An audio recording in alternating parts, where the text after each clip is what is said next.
Hariom friends. आज के सत्र में हम सत और असत के विवेक की चर्चा करेंगे। वास्तव में मनुष्य के जीवन का ध्येय है आत्मज्ञान, आत्मानुभूति या बोध, बुद्ध। और उसको जानने के लिए, उस रियलाइजेशन के लिए हमको सत और असत में क्या फर्क है उसका विवेक होना चाहिए कि क्या सत है और क्या असत है।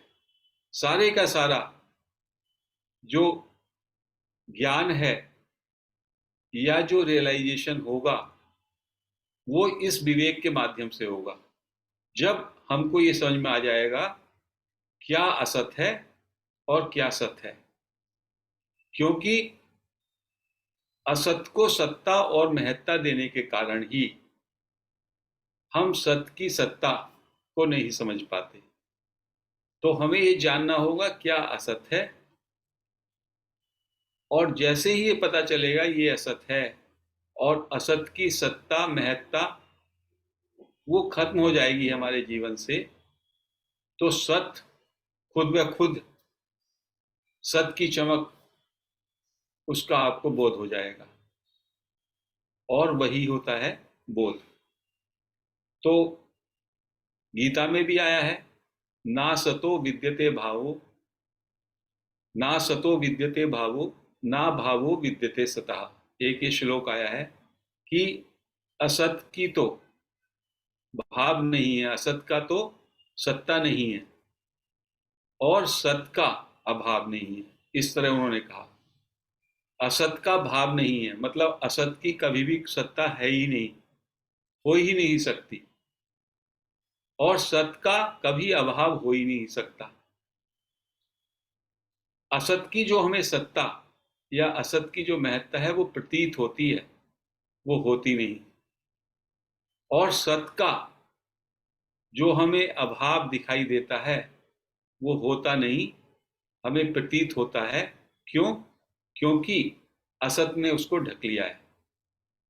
तो इसको गीता में प्रकृति और पुरुष, इन दो नामों से भी इसको अलग अलग किया गया। प्रकृति में क्या आता है? शरीर, संसार, वस्तु, पदार्थ, क्रिया, परिस्थिति, जो जड़ हैं, जो विकार युक्त हैं, जो परिवर्तनशील हैं, जो नाशवान हैं, जिनका न आदि है, जिनका जिनका आदि है और अंत है। और जो पुरुष है, पुरुष में है आत्मा, और शुद्ध आत्मा यानी परमात्मा, जो हमेशा ज्यों का त्यों रहता है, अपरिवर्तनशील है, चेतन है, विकार से मुक्त है, निर्दोष है, देश काल परिस्थिति से पार है, उसके अतीत में है, हमेशा ज्यों का त्यों, वो है पुरुष। तो प्रकृति और पुरुष का ये भेद किया गया कि प्रकृति असत है, जड़ है, नित्य परिवर्तन होने वाली है, हमेशा क्षण क्षण बदल रही है, विकार से युक्त है। और पुरुष ज्यों का त्यों रहने वाला, अक्रिय, निर्दोष, चेतन, वो पुरुष है। और जो ये हम है, मैं हूं, इसमें जड़ और चेतन दोनों मिले हुए हैं। मेरा शरीर, मन, बुद्धि, इंद्रियां, अहंकार, ये सब प्रकृति में आता है। और जो मैं स्वयं हूं, मेरी जो सत्ता है, वो सत है। उसको आत्मन कहा, उसको आत्मा कहा, चेतन कहा। और जड़ और चेतन की एक ग्रंथि कहा है, चित्त जड़ ग्रंथि, चिंचड़ ग्रंथि। उस ग्रंथि से चेतन ने जड़ के साथ तादात्म्य कर लिया। मैंने अपने को आई एम दी बॉडी, मैं शरीर हूं, मैं मन हूं, मैं बुद्धि हूं, मैं इंद्रियां हूं, इनके साथ मैंने अपने को जोड़ लिया। इसको कहा चित्त जड़ ग्रंथि। इससे जो सत्य रूपी मेरा स्वरूप है वो ढक गया और मैंने अपने को असत की सत्ता, मैंने असत को सत्ता और महत्ता दी। तो जो मैं वास्तव में मेरा एसेंस है, जो मेरा सोर्स है, वो ढक गया। और जो नहीं हूं मैं, जिसका अभाव है, असत, असत रूपी शरीर के रूप में, मन बुद्धि इंद्रियों के रूप में मैं अपने को महसूस करने लगा। तो सारी अध्यात्म की यात्रा यही है कि आप में ये सत असत, अक्षर और क्षर, इसका विवेक जागृत हो जाए। और जैसे ही विवेक जागृत हुआ और असत की सत्ता और महत्ता विलीन हुई, तो आपको बोध हो जाएगा, आप जीवन मुक्त हो जाएंगे। और जब तक असत की पकड़ आप पे रहेगी, यानी आप अपने को मानेंगे कि मैं शरीर हूं, मैं मन बुद्धि इंद्रियां हूं, मैं एक सेपरेट व्यक्तित्व हूं, तब तक आप असत से बंधे रहेंगे, आप बंधन में होंगे। तो बंधन और मुक्ति यही है कि असत के साथ जब आपने अपने को तादात्म्य कर लिया तो आप बंधन में हैं, और जब असत की सत्ता और महत्ता आपसे छूट गई तो आप मुक्त हो जाते हैं, जीवन मुक्त हो जाते हैं। तो हम जो देखते हैं, जो हम सुनते हैं, जो हम स्पर्श करते हैं, जो हम टेस्ट करते हैं, ये जितना भी कुछ है, ये सब असत के संसार में है। हमारा सुनना, हमारा देखना, हमारा चिंतन करना, हमारा बोलना, हमारी कोई क्रिया, वो सारे का सारा असत में है। तो संसार जो है पूरे का पूरा, संसार कैसे चलता है? संसार व्यक्ति वस्तु पदार्थ ये सब इंद्रियों के माध्यम से उसका व्यापार होता है। हमारा व्यवहार इंद्रियों से होता है, और ये इंद्रियां भी असत के दायरे में आती हैं। और प्रत्येक दिन जब आप सोने जाते हैं तो आप अपने शरीर मन बुद्धि इंद्रियां इन सब से मुक्त हो जाते हैं उस समय। लेकिन वो जो मुक्ति है वो अनकॉन्शियसली होती है, बिना जागरूकता के होती है। और तब आप बड़ी ही सुखपूर्वक प्रगाढ़ निद्रा में सोते हैं। जो वो निद्रा का सुख है, जैसे ही हम जागते हैं फिर से हमारे अंदर मैंपन, ईगो, अहंकार का उदय हो जाता है और मैं अपने को शरीर मान लेता हूं, मन बुद्धि इंद्रियों से युक्त एक सेपरेट पर्सनैलिटी मान लेता हूं। और फिर मैं अपने को असत को सत्ता और महत्ता दे करके संसार का एक प्राणी बन जाता हूं। तो यदि धीमे धीमे इस असत की सत्ता और महत्ता ये छूट जाए तो हमें जो नित्य प्राप्त सत स्वरूप है उसके दर्शन होंगे, उसका बोध होगा। कहते हैं चूंकि हमने असत को महत्ता दी है, हमने असत को सत मान लिया है, तो हमें सत का दर्शन नहीं होता, सत का बोध नहीं होता। क्योंकि असत नित्य निवृत्त है, उसको कहा, वो लगातार परिवर्तन हो रहा है, लगातार उसकी निवृत्ति हो रही है। आपका शरीर बचपन में क्या था, बड़े हुए क्षण प्रति क्षण बदल रहा है। एक क्षण भी वो वैसे का वैसा नहीं रहता। आपका सोचना, आपका विचार करना, आपका सही और गलत का निर्णय उसमें भी तब्दीली हो रही है। तो उसमें कोई ठहराव नहीं है। लेकिन चूंकि उसमें एक हल्की सी कंटिन्यूटी दिखाई देती है, एक स्मृति से आपने उसमें कंटिन्यूटी है, तो आप सत के कारण, सत के प्रकाश के कारण उस असत को भी सत, तो हमने सत को भी मान लिया है, यही अज्ञान है।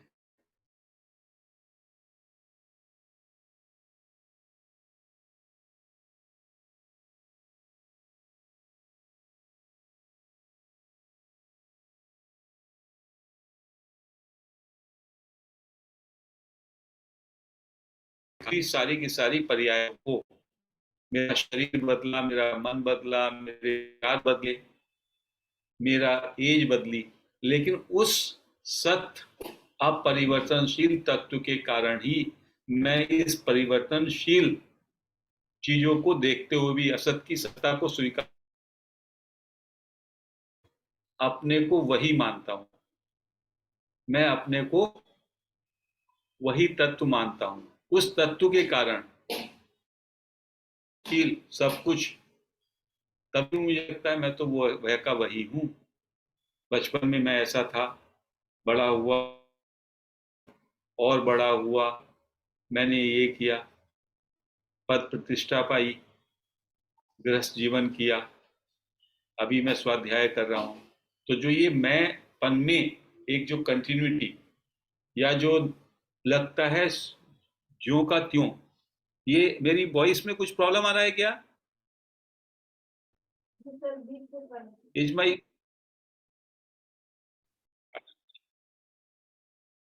सो हमने असत को अपने जीवन में महत्ता दी, जो नहीं है, नहीं को हमने महत्ता दी, नहीं को सत्ता दी। क्योंकि ज्ञान मार्ग में जो परिवर्तन हो रहा है, जिसमें विकार है, जो बदल रहा है, जो जिसका आदि और अंत है, उसको असत कहा। कहते हैं वो है ही नहीं। जिसका आदि है और जिसका अंत है, मतलब जो आदि में नहीं है और अंत में नहीं है, वो मध्य में भी नहीं है। शरीर और संसार शुरू में भी नहीं है और एक समय में नहीं रहेंगे, तो वो बीच में भी नहीं है। तो ये जो नहीं है, इसको हमने सत्ता और महत्ता दी, और नहीं के साथ भी है खड़ा है। तो है जो है वो सत है के प्रकाश से, है के आधार के कारण ही नहीं को वो मिलता है, सत्ता और महत्ता मिलती है। तो यदि आप नहीं को समझ जाएं और नहीं को सत्ता और महत्ता ना दें, तो केवल सत है मिलेगा, और वो है में जब आप स्थिर हो जाते हैं, होनेपन में, तो आप अपने स्वरूप में आ जाते हैं, अपने सच्चे स्वरूप में आ जाते हैं, और वही बोध है।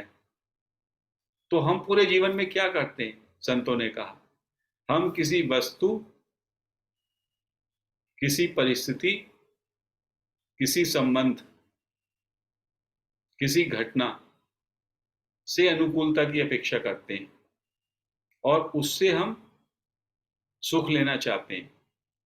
लेकिन ना तो वो वस्तु, ना वो परिस्थिति, ना वो घटना, ना व्यक्ति, ना क्रिया, वो हमेशा नहीं रहती। क्रिया का आरंभ होगा और अंत होगा, वो भी प्रकृति का पार्ट है, असत का पार्ट है। वस्तु उत्पन्न होगी और नष्ट होगी, वो भी असत का पार्ट है। व्यक्ति से जो संबंध है, वो शुरू होगा और उस संबंध का खत्म होगा, नाश होगा, या व्यक्ति का जन्म होगा और मरण होगा। तो व्यक्ति भी हमारे हमसे छूटेगा, वस्तु भी छूटेगी, और परिस्थिति भी छूटेगी, और क्रिया भी छूटेगी। तो वस्तु, व्यक्ति, परिस्थिति और क्रिया, ये सब असत हैं, और हम इनको सच्चा मान के बैठे हैं और इनको ज्यों का त्यों रखना चाहते हैं। यही हमारी भूल है। ना तो कोई व्यक्ति हमेशा रहेगा जो आपका प्रिय हो या अप्रिय हो, ना कोई वस्तु हमेशा रहेगी, ना कोई संबंध हमेशा रहेगा, ना कोई क्रिया जो की त्यों रहेगी, और ना परिस्थिति जो की त्यों रहेगी। तो ये कैसे है? जैसे कि सिनेमा स्क्रीन है, और सिनेमा स्क्रीन पे चलती हुई फिल्म, फिल्म की तरह ये है। व्यक्ति आया, एक व्यक्ति आया फिल्म पे, उसने अपना भूमिका रोल अदा किया, वो डिसअपियर हो गया। एक परिस्थिति आई, उस परिस्थिति ने आपसे संबंध जोड़ा, आप उसमें, उस परिस्थिति में आप कनेक्ट हो गए, और फिर वो परिस्थिति समाप्त हो गई। एक क्रिया आई, आपके द्वारा एक क्रिया की गई, उस क्रिया में आप रम गए, और फिर वो क्रिया चली गई, और आप उसके लिए, उस क्रिया से आप इतना तादात्म्य कर लिया, उस क्रिया के इतने सम्मोहन में आ गए कि जब वो चली जाती है तो आप क्राई करते हैं। तो संतों ने कहा कि ये सारा वस्तु, स्थिति, क्रिया, ये सब असत है, इनसे जुड़ना नहीं है, क्योंकि वो है ही नहीं। यदि ढंग से आप देखें तो जो, जिसका शुरू है और जिसका अंत है, जिसका संयोग है, जिसका वियोग है, जिसका जन्म है, जिसका मरण है, वो ना शुरू में है, ना बाद में है, ना अभी है, वो हर पल बदल रहा है। बुद्धा ने भी कहा, see the things as they are. यदि आप वस्तु को क्लियरली देखना शुरू कर दो, तो आपको लगेगा everything is changing, everything is in flux. Greek के ग्रीक के फिलोसफर हेराक्लाइटस ने कहा, सब तो बदल रहा है, सब मेल्ट हो रहा है। जो मेल्ट हो रहा है, उस मेल्ट को ज्यों का त्यों सत्ता और महत्ता देना, ये भूल के कारण है। और इसमें हमारे जो इंद्रियां हैं, हमारी जो सेंसेस हैं, वो सेंसेस अपने आप ही चेंज हो रहे हैं। परिवर्तनशील ने एक बाहर का दर्पण बना दिया, और उस दर्पण में जो बदलती हुई चीजों, उस उनसे हमने सम्मोहन कर लिया, उनके साथ हम जुड़ गए। तो ज्ञान मार्ग में इस विवेक के माध्यम से जो सत और असत है उसको डिस्टिंग्विश किया जाता है। और नेति नेति, ये शरीर भी नहीं है, मन भी नहीं है, बुद्धि भी नहीं है, इंद्रिया भी नहीं है, अहंकार भी नहीं है। ऐसा करते करते धीमे धीमे आप सारे ही अनुभव से, सारे ही अनुभव से पार हो जाते हैं।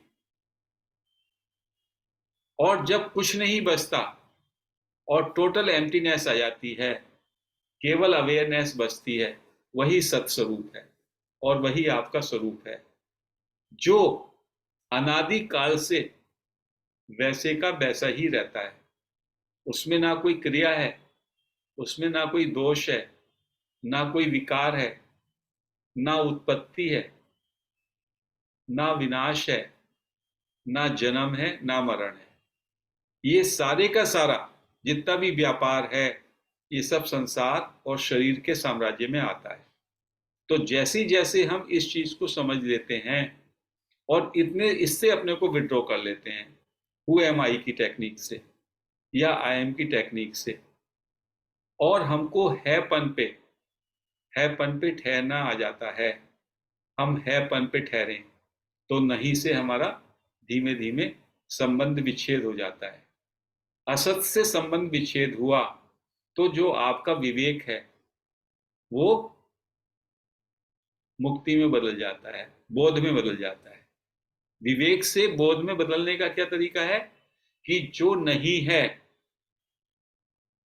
उससे डिस्कनेक्ट हो जाएं, डिसोसिएट हो जाएं, तो जो है केवल वो मात्र बचेगा।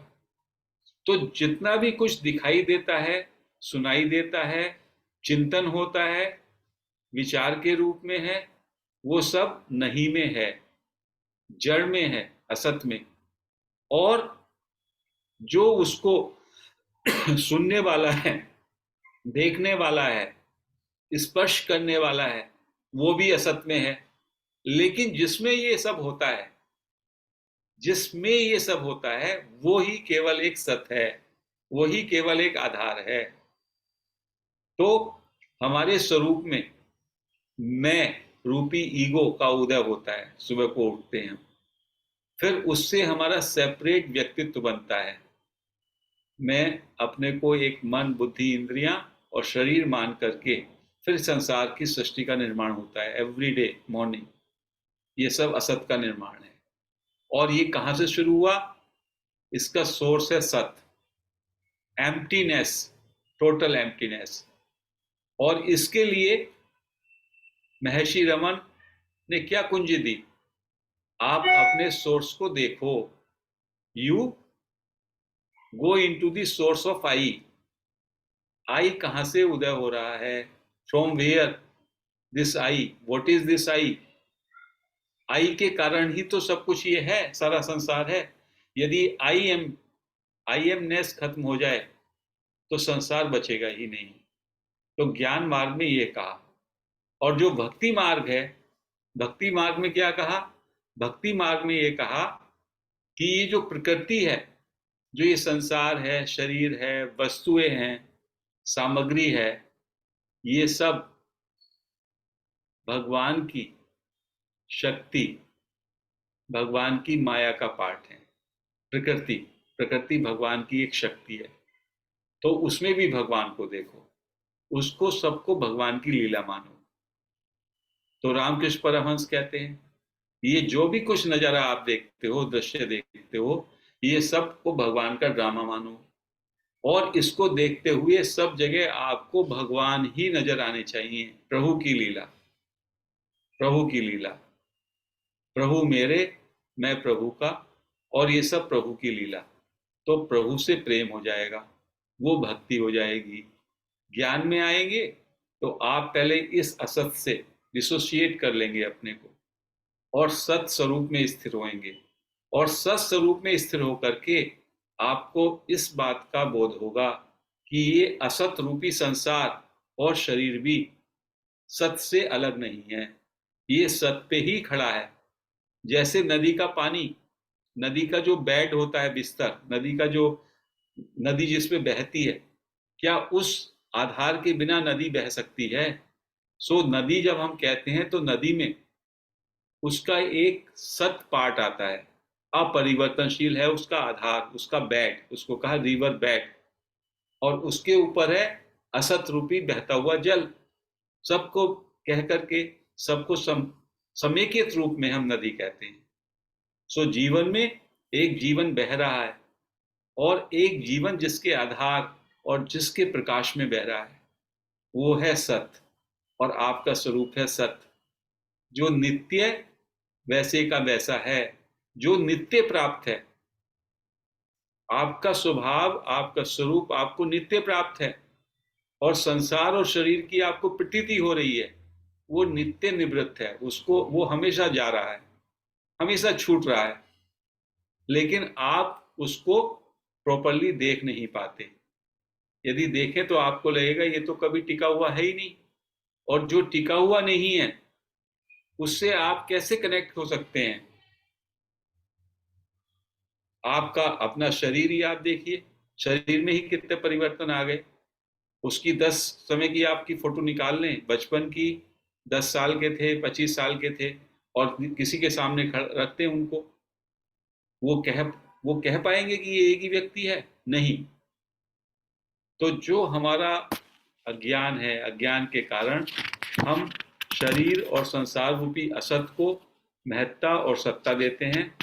और इसके कारण सत, जो कि आपका स्वरूप है, आपका सार है, वो आपसे ओझल हो जाता है।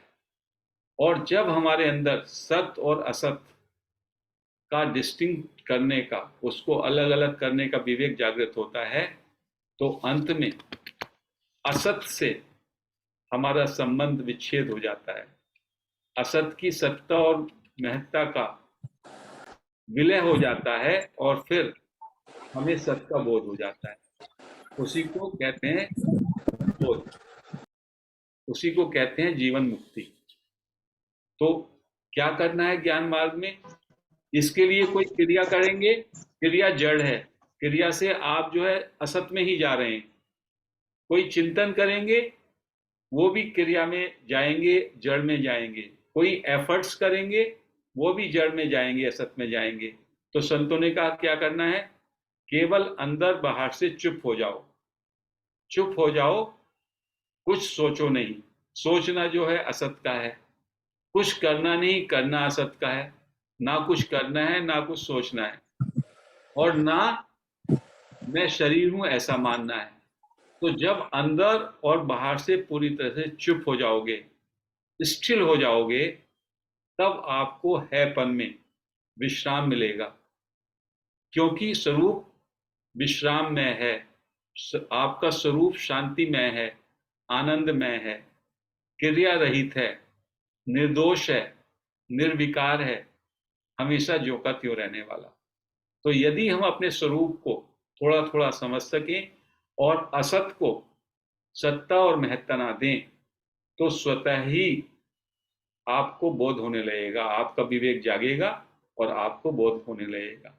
और इसके लिए सेल्फ इंक्वायरी की प्रैक्टिस के माध्यम से भी धीमे धीमे हम असत से डिस्कनेक्ट होते हैं, डिसोसिएट होते हैं, और OMI की टेक्निक से हमें अपने स्वरूप का बोध होता है।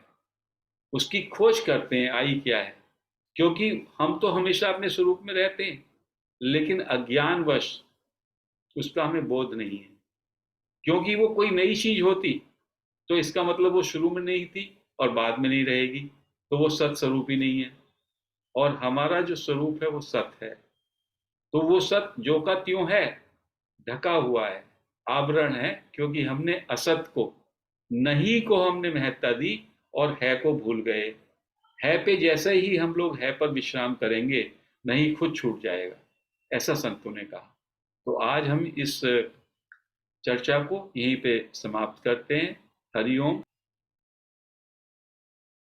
फ्रेंड्स, 15 मिनट के लिए हम मेडिटेशन करेंगे सेल्फ इंक्वायरी के माध्यम से। सो अपनी आंखें बंद कर लें, चश्मे उतार करके आंखें बंद करेंगे, पीठ को सीधा, हाथों को क्लैस्प कर लें, ऐसे कर लें, और अपने को रिलैक्स करें। एक गहरा श्वास लें, पेट को फूलने दें, रोकें और श्वास को धीमे धीमे छोड़ें।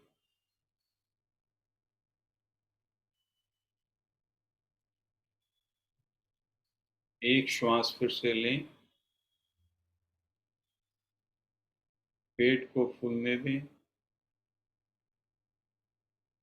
रोकें, धीमे धीमे छोड़ें।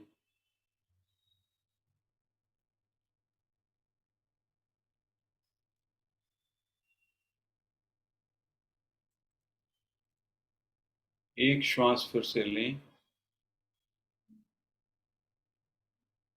पेट को फूलने दें, रोकें,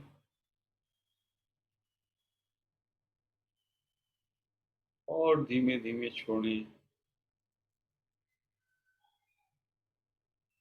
अपने को पूरी तरह से रिलैक्स महसूस करें।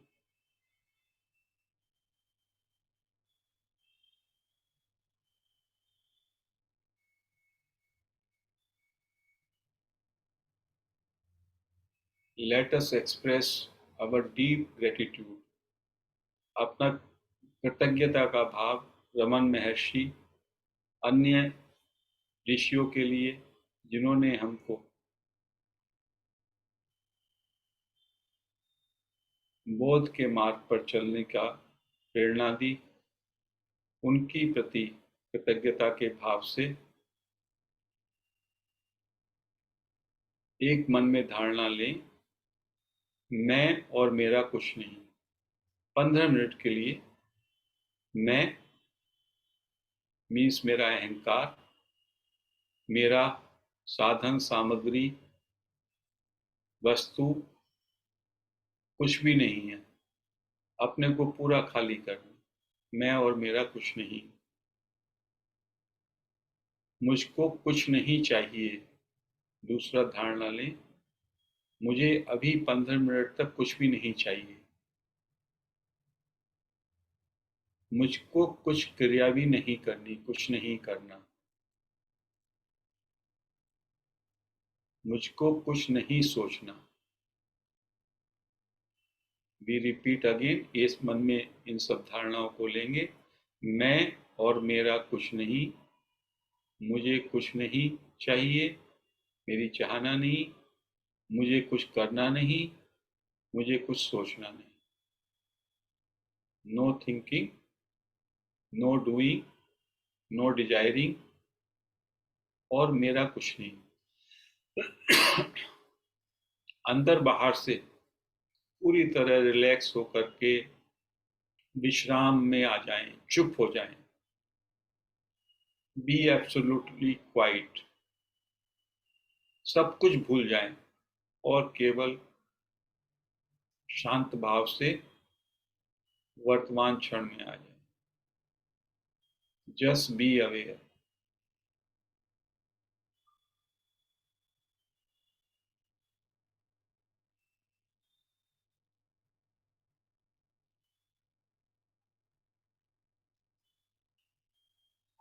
अंदर और बाहर से पूरी तरह से चुप।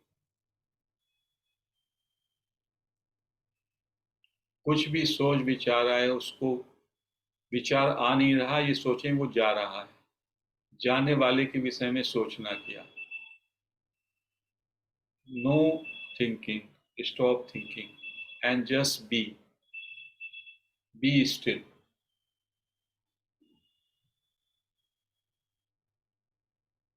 पूरी तरह से स्थिर हो जाएं।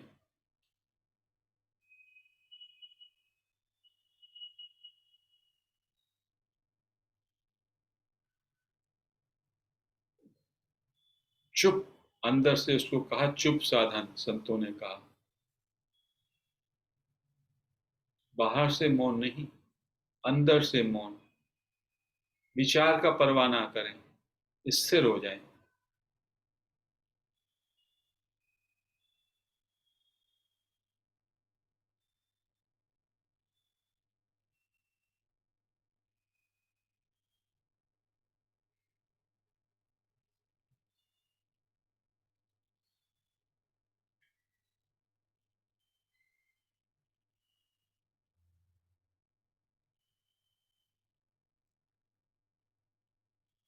हर घड़ी पे, हर पल में बिल्कुल विचार मुक्त रहें।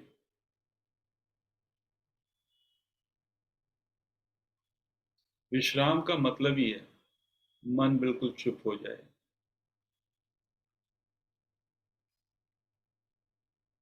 No efforts, no thinking, no desiring, just be aware. केवल अवेयर हो रहे हैं, जागरूक रहें, दैट्स ऑल।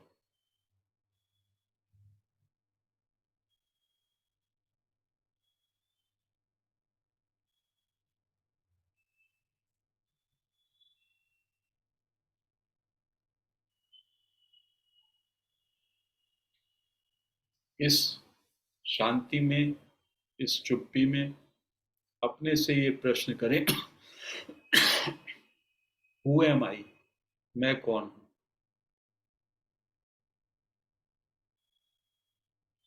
ये क्वेश्चन थिंकिंग के माध्यम से नहीं, विचार के माध्यम से नहीं, इसको बहुत ही गहराई से जानने की चेष्टा से, खोज करने की चेष्टा से नहीं। हु एम आई, इसमें एफर्ट्स भी नहीं करने और सोचना भी नहीं। इस क्वेश्चन को अंदर डाल के आई को ढूंढें। You should focus your attention on I. मैं का मतलब है आई, फील आई। आई को फील करें और फिर जानने की चेष्टा करें ये आई कहाँ से उत्पन्न हो रहा है, ये आई का मूल क्या है। सॉफ्टली उसे जानने की कृपा करें। पहले आई पे आए, यू बिकम आई, क्योंकि मैं आई तो हूं। एवरी वन ऑफ अस से आई मीन्स मी। तो उस मैं को, आई फीलिंग को फील करें। और फिर ये देखें कि आई फीलिंग मेरे अंदर इसका मूल क्या है, कहाँ से उठ रही है। That is all. शांति भाव से इसको करें। आई की फीलिंग पे रुके रहें। ऐसा लगेगा जैसे दिए की एक फ्लेम लगातार कंटिन्यूसली, ऐसे ही आई का सेंसेशन लगातार आप फील करते रहेंगे।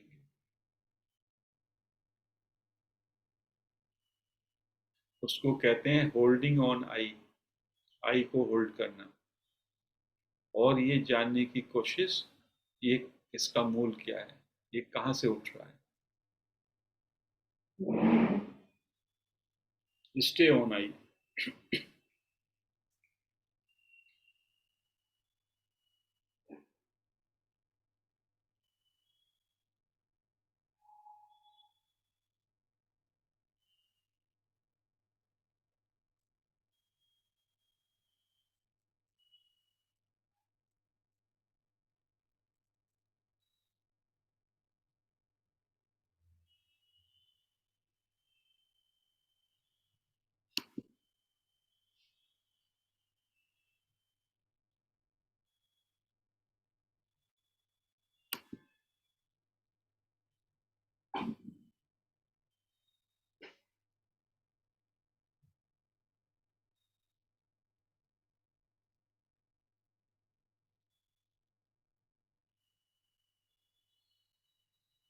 जैसे कि कछुआ अपनी सारी इंद्रियों को अंदर विड्रॉ कर लेता है, ऐसे ही हम सारी अटेंशन को विड्रॉ करके आई फीलिंग पे ले आते हैं और आई पे केंद्रित होकर के फिर देखते हैं ये आई कहाँ से उठ रहा है।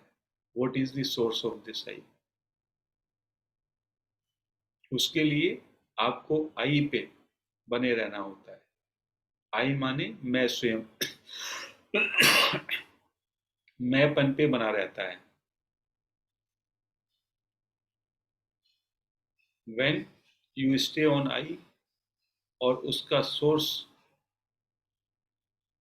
की तरफ आपकी चेष्टा रहेगी, there will be feeling of emptiness.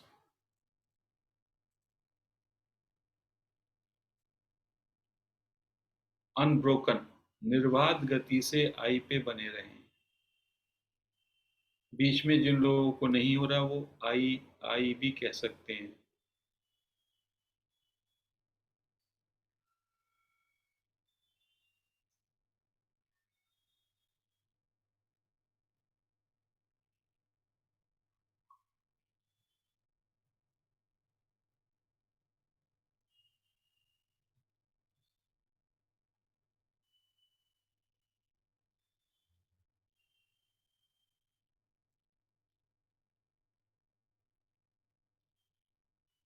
आई पे बने रहने में यदि बाधा है, कोई विचार आता है, कोई इमोशन आता है, तो पूछें टू हुम ऑल दिस। ये जो विचार, ये जो बाधा, ये जो टर्बुलेंस है, to whom this is coming, to whom this is happening, ये पूछें।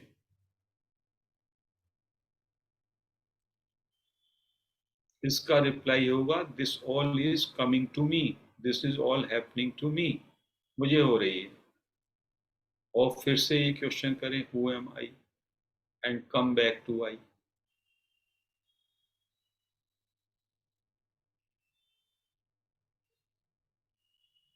लगातार आपको आई पे बने रहना है।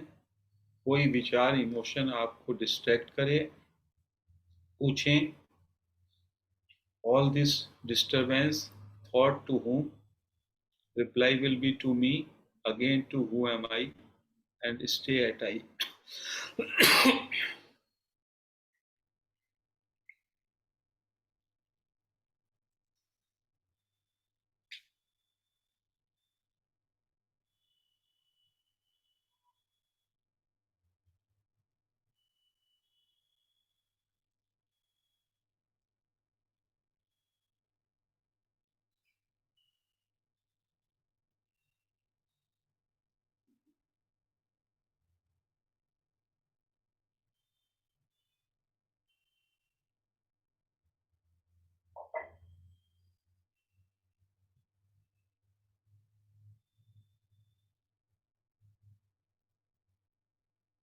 We will continue for few more minutes. Just stay on I. विचारों को जाने दें, विचार जा रहे हैं जाने दें, विचारों की परवाह नहीं करें. No thinking, no desiring, no efforts. Just relax on I. Abide in I. I में स्थिर हो जाएं. विश्राम के भाव से.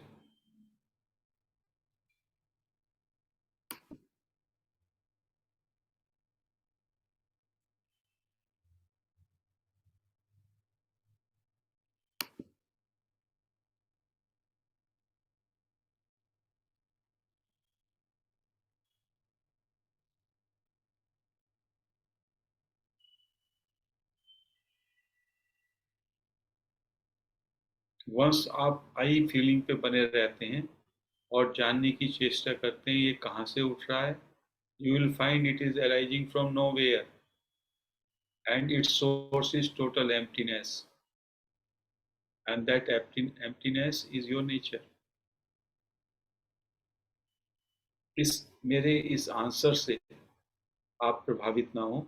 ट्राई टू फाइंड आई का क्या सोर्स है, आई कहाँ से उत्पन्न हो रहा है.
No efforts, no thinking, no desiring, stop all thinking.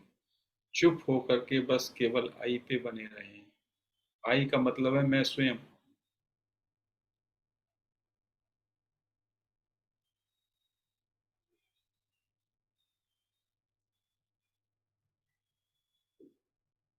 Friends, we can continue. जितना समय आप चाहें उस समय तक कंटिन्यू कर सकते हैं.